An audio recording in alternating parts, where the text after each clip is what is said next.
long time, I've had an interest in politics. A few years ago, that interest led me to WikiLeaks, which led me on a dark path of discovery about the depth of true evil in politics. As I grew deeper into my research, I learned that this evil was not only a systemic part of our political system, but of all areas of power in the world: politics, entertainment, culture, science, and technology. I remembered long ago learning in the Bible that the devil was the ruler of this world, but I had always assumed that was a figurative statement that just meant evil men rule the world. Eventually, I concluded the fact that the devil rules the world is very literally true. After thousands of years of working towards his goal of ruling the world, he now holds the reins of power in virtually every realm that exists, and his influence pervades our lives in many ways, small and large, that affect people every day without their awareness. His system of worldwide rule, which is unseen by most people, has been described by some as the beast system.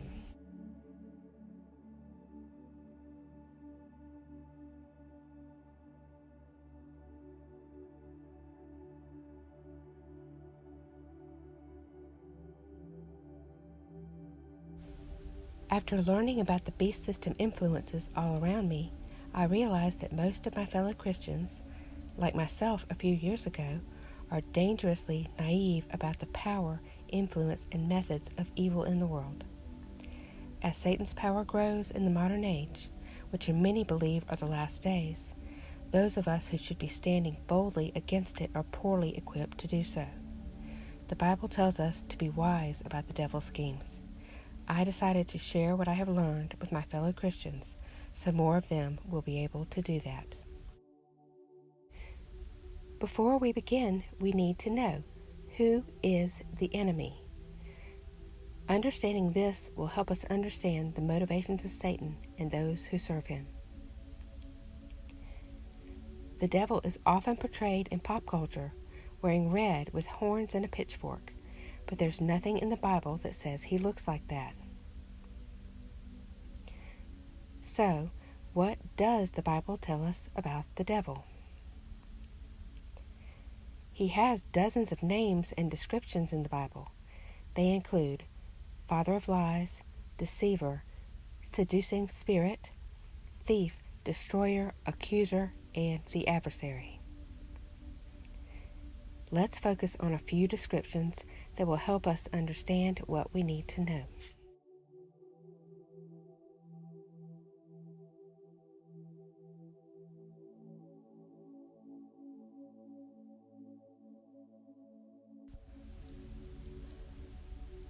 For such men are false apostles, deceitful workmen, disguising themselves as apostles of Christ. And no wonder, for even Satan disguises himself as an angel of light. So it is no surprise if his servants also disguise themselves as servants of righteousness. 2 Corinthians 11:13-15. A skillful deceiver, Satan may convincingly appear to be serving the Lord or some other kind of good purpose. This is very important to understand. The devil may be subtle and very appealing in his approach. He doesn't want you to run away in terror. He wants to lure you in, often using beauty, charisma, and humor. He will make enticing promises about fulfilling your worldly dreams. He may tell you 99 truths mixed in with one lie. This is why we need to use discernment and always put on the armor of God. You can't overemphasize this point. Satan has far more knowledge than humans, and he has been observing us as long as we have existed.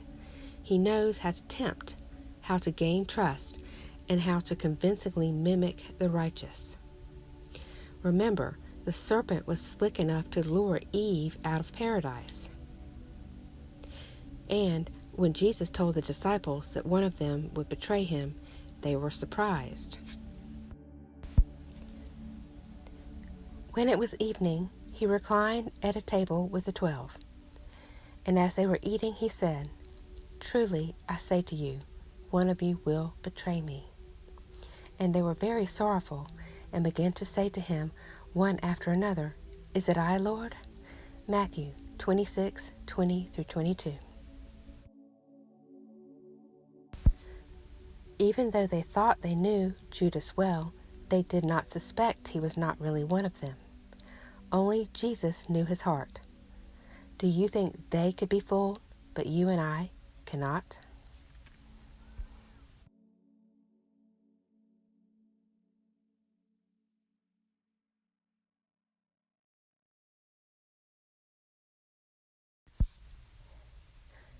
Now the serpent was more crafty than any other beast of the field that the Lord had made.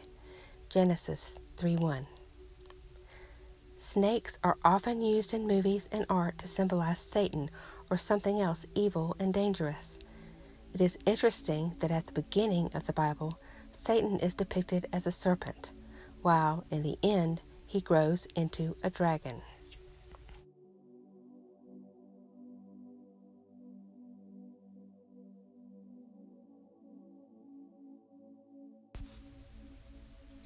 Now war arose in heaven, Michael and his angels fighting against the dragon, and the dragon and his angels fought back. Revelation 12:7.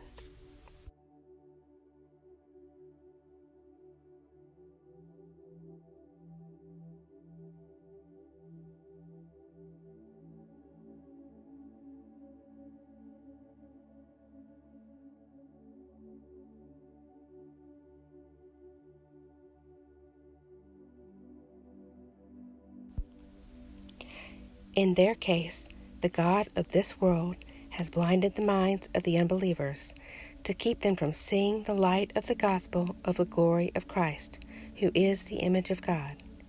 2 Corinthians 4:4. Now is the judgment of this world.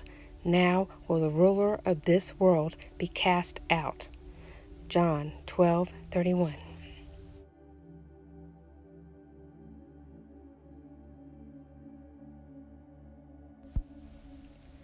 Remember, during the temptation of Christ, Satan offered the kingdoms of the world to Jesus in return for his submission.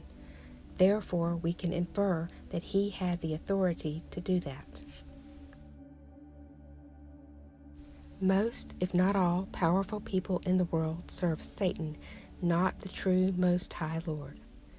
Though he has a lot of power in the world, the power is limited by God.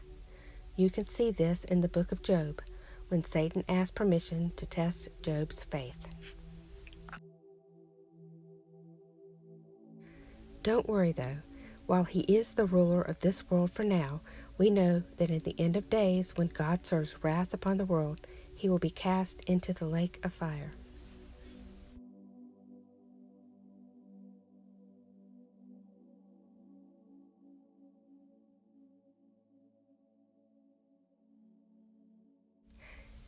And he said to them, "I saw Satan fall like lightning from heaven." Luke 10:18. Lightning symbolism is frequently used by Satanists.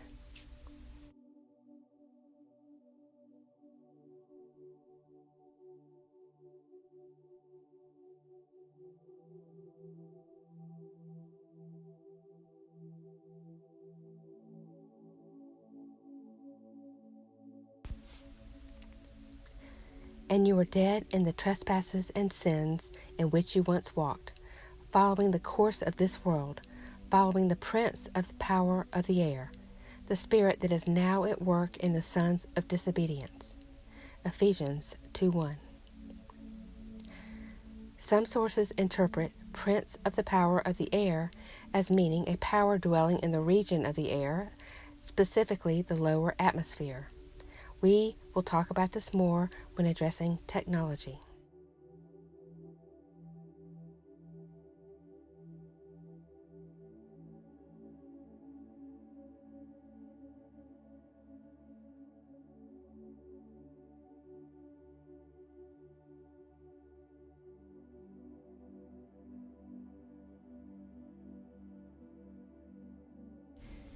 Be sober-minded, be watchful.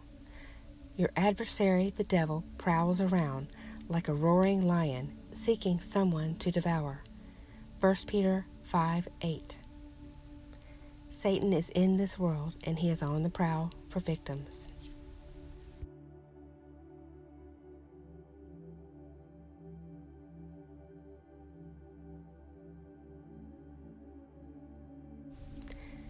The Bible tells us that Satan wants to be like God. You said in your heart, I will ascend to heaven above the stars of God. I will set my throne on high. Isaiah 14:13.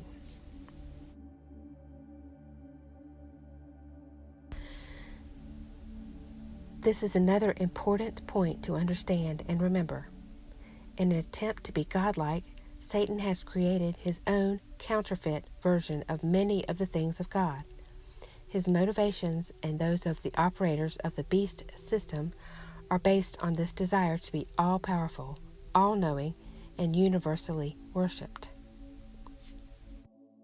The devil likes to imitate God, to siphon power from the things God created, and to take the things of God and turn them on their head. But we know how this will end.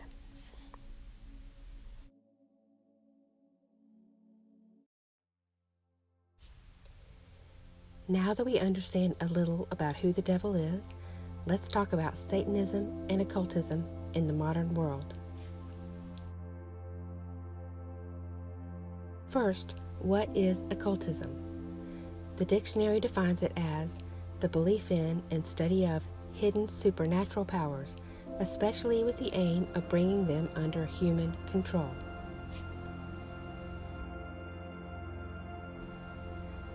This could include lots of things: witchcraft, summoning spirits, pagan or mystery religion rituals, to name a few, which call upon mysterious entities and powers.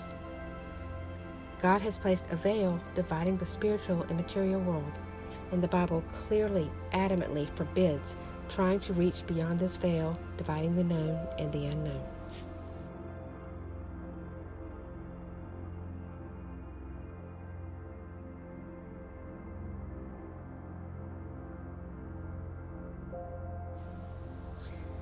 Since we know that the Lord placed the veil between us and the spiritual world, we can infer that any entities one may contact using these methods are undoubtedly enemies of God, and any powers derived by them are an abomination to Him. There is no gray area here. Christians should have nothing to do with these practices. The origins of Satan worship and mystery religions go back thousands of years, but we are just going to talk about a few key developments in the past 100 or so years in England and the United States. Though you may not recognize the names of most of the occultists we will talk about, you definitely know the names of many famous people that admire them. And you will learn that you have grown up in a culture that they have influenced in a powerful way. It probably goes without saying, but I'll say it just to be safe. The following portion of the video contains extremely adult content. Consider yourself forewarned.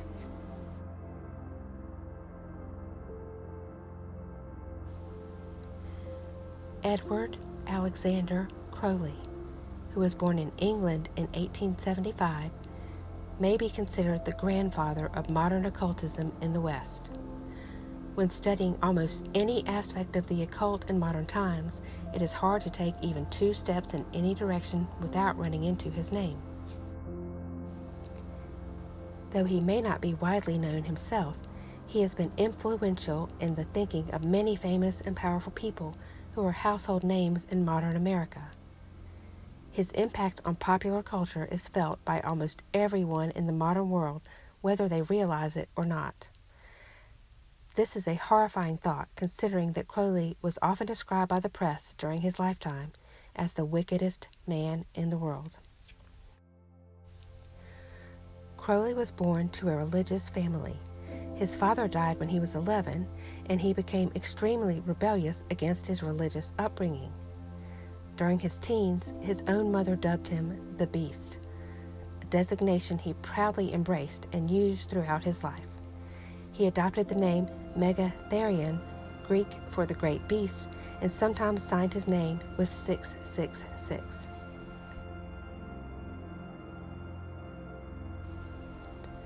It was while at college at Cambridge University that he began to use his preferred name, Aleister. While there, he began to more deeply explore the occult as a member of the Golden Dawn Hermetical Society.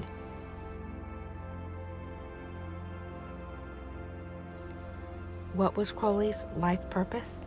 He wrote, "I was not content to believe in a personal devil and serve him in the ordinary sense of the word. I wanted to get hold of him personally and become his chief of staff."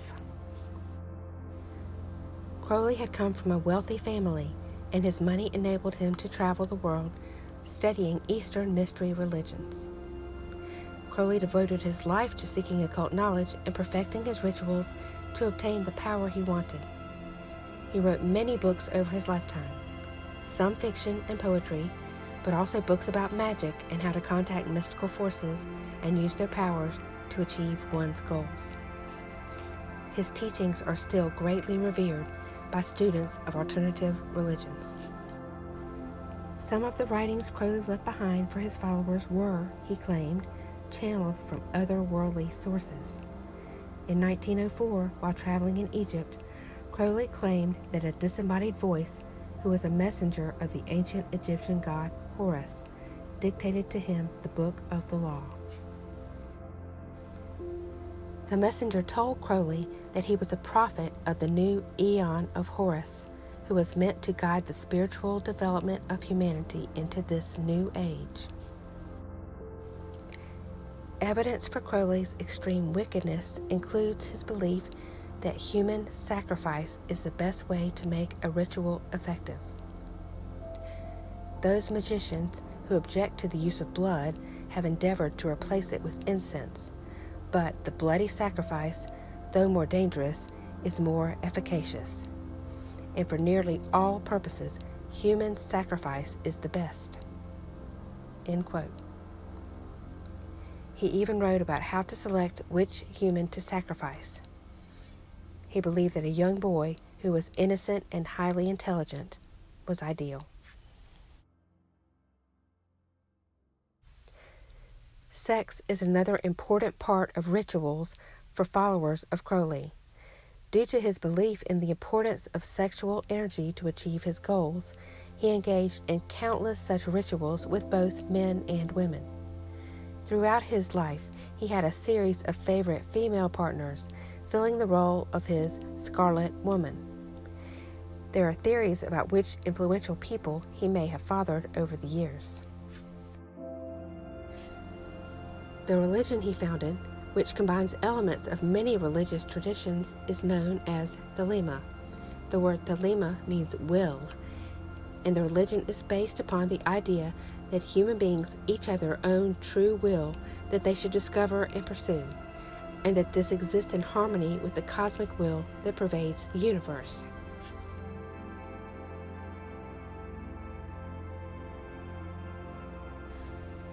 Crowley's most famous quote, "Do what thou wilt," may be thought of as the anti-golden rule. Placing one's own will above all is the opposite of Jesus' instruction to put God and others above self.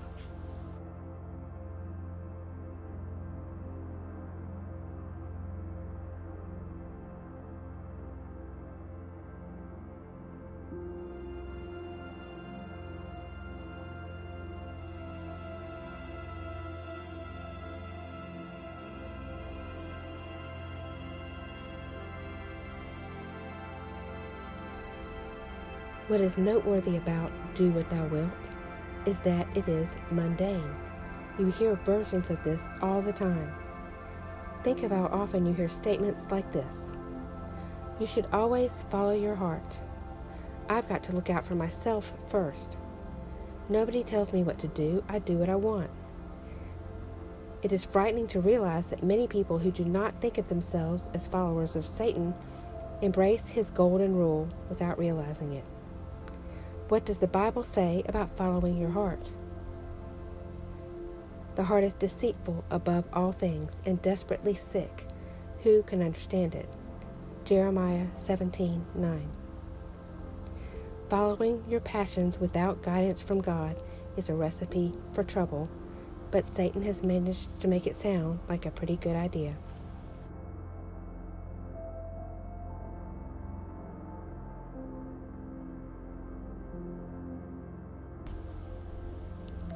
Crowley was extremely influential in pop culture.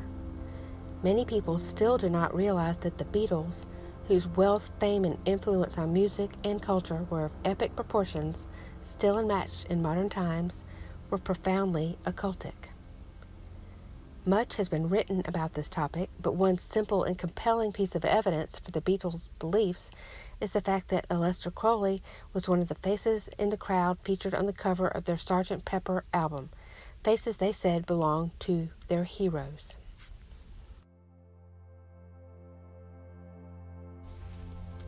Once you know the connection between Crowley and the Beatles, it's interesting to learn that Crowley had published a collection of poetry about occultist topics called The Winged Beetle. This coincidence is even more interesting when you consider that Paul McCartney's solo band, after the Beatles broke up, was called Wings. Doesn't that make McCartney, in effect, a winged beetle? Another iconic band influenced by Crowley is Led Zeppelin. His motto of "Do What Thou Wilt" was inscribed on the vinyl of Led Zeppelin's album, Led Zeppelin III. Jimmy Page of Led Zeppelin was such an admirer that he purchased an estate once owned by Crowley known as Boleskine on the shores of the Loch Ness. Yes, that Loch Ness. Though Page owned the place for about 20 years, he only resided there for a short time. Part of the Led Zeppelin movie, The Song Remains the Same, was filmed on the grounds. Some people may be surprised to learn that Daryl Hall, half the superduo Hall & Oates, went through a period where he had a strong interest in the occult and was one time fascinated by Crowley. He owns a rare autographed copy of Crowley's Book of Thoth, and his first solo album, Sacred Songs, included a song entitled Without Tears, inspired by the Aleister Crowley book Magic Without Tears. Perhaps not too surprisingly, Ozzy Osbourne read several books by Crowley which inspired a song about him.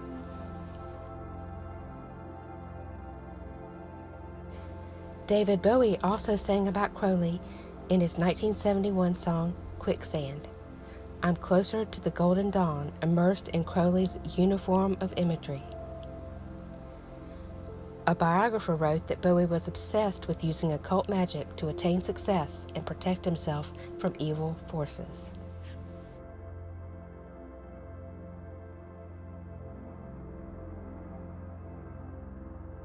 More recently, musician and producer Jay-Z has been photographed wearing a shirt that reads, Do What Thou Wilt.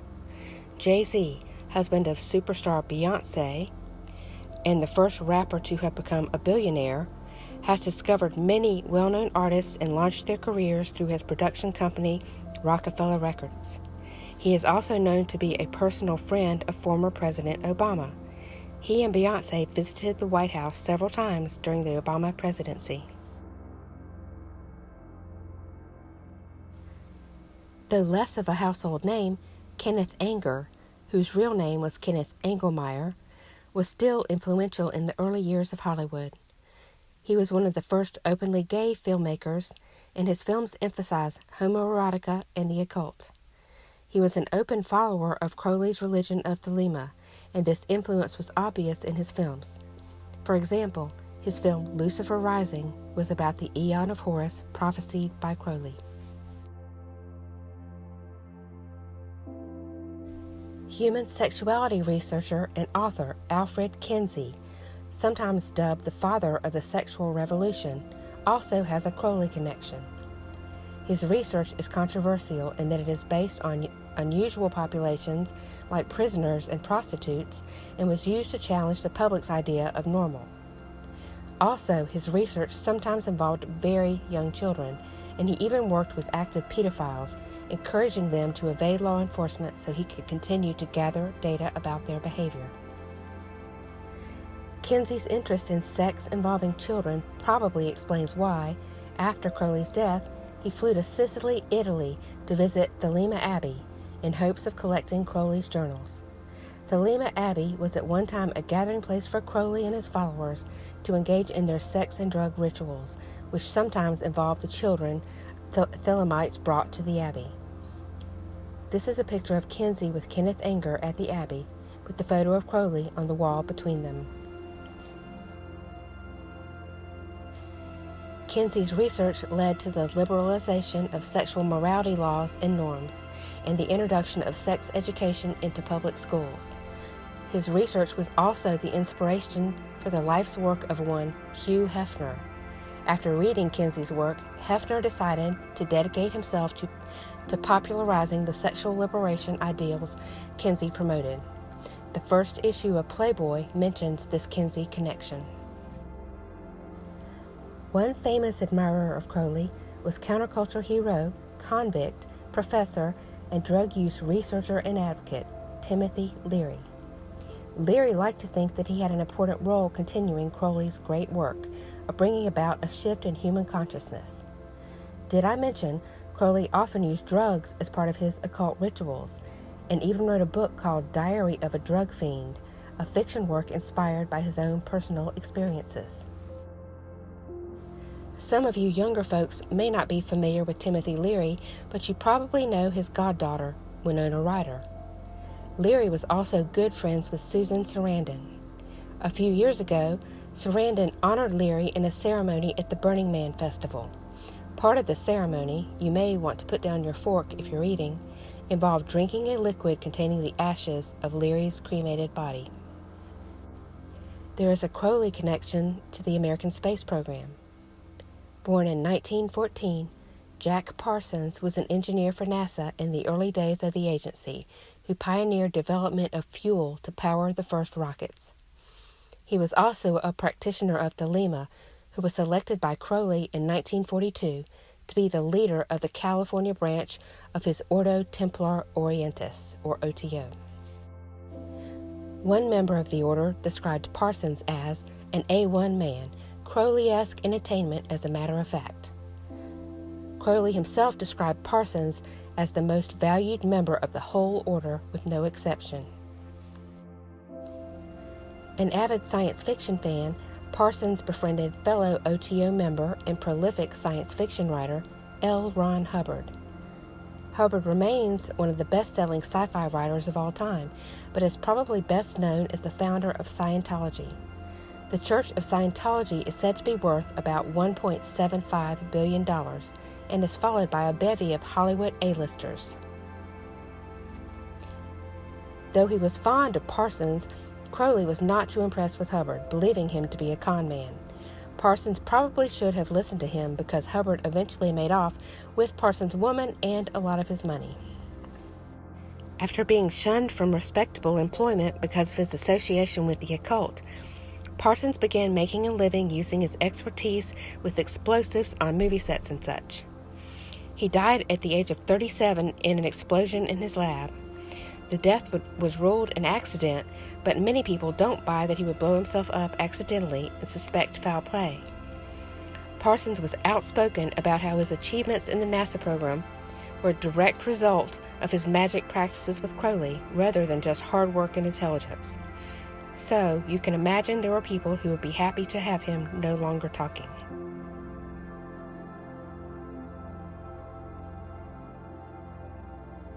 So, let's review some of the influential people who were affected, directly or indirectly, by the teachings of Aleister Crowley and their connections to one another.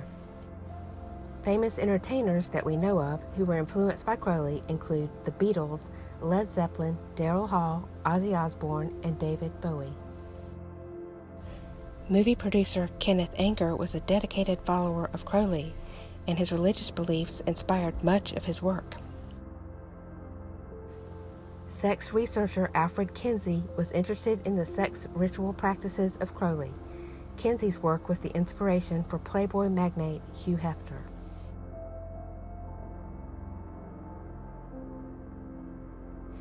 NASA engineer Jack Parsons credited his success to the occult practices he learned working with Crowley. Parsons had a friendship and working relationship with fellow OTO member, writer, and Scientology founder L. Ron Hubbard.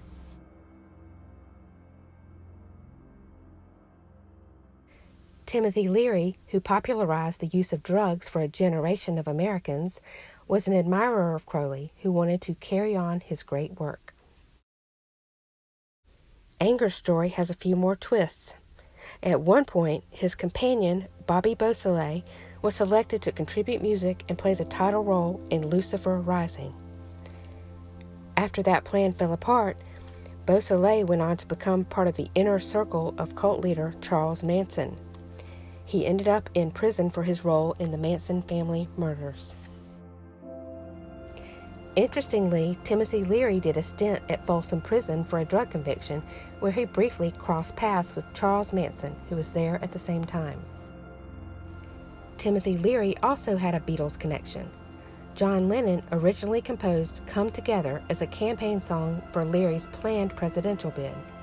However, those presidential aspirations were snuffed out pretty quickly, and the song ended up taking a different creative direction. Manson also delved into Scientology for a bit after being introduced to it in prison. He was not a true believer in the faith, but wanted to learn from their success in creating a cult and manipulating people. This is an interesting little web, isn't it? Consider the number of familiar faces and important cultural influencers in or around the orbit of Aleister Crowley, a man who believed he was selected to bring about the era of the Egyptian sky god Horus.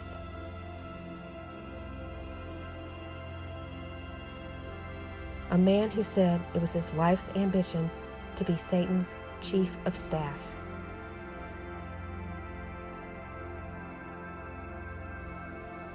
A man who said that human sacrifice, especially of children, was an effective means of harnessing power to achieve one's goals. Now that you know this, don't the catastrophic changes that have taken place in society over the last 50 years make a lot more sense?